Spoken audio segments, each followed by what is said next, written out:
उन्हाचा पारा चढत असताना आता अवकाळी पावसाने धुमाकूळ घालणे सुरू केले आहे.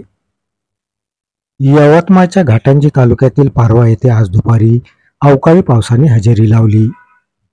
वादळी वाऱ्यासह आलेल्या अवकाळी पावसामुळे नागरिकांची चांगलीच भंबेरी उडाली.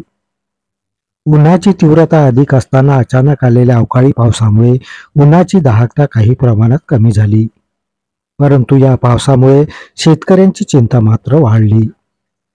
शेतकऱ्यांच्या शेतात सध्या उन्हाळी पीक हे काढणी अवस्थेत आहे.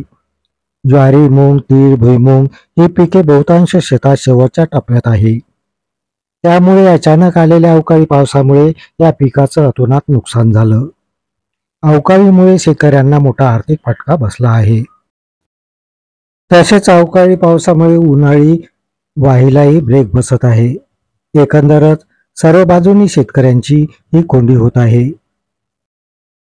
अचानक आलेल्या अवकाळी पावसाचा आनंदही काही जण लुटत असल्याचं चित्र पाहावयास मिळत होतं.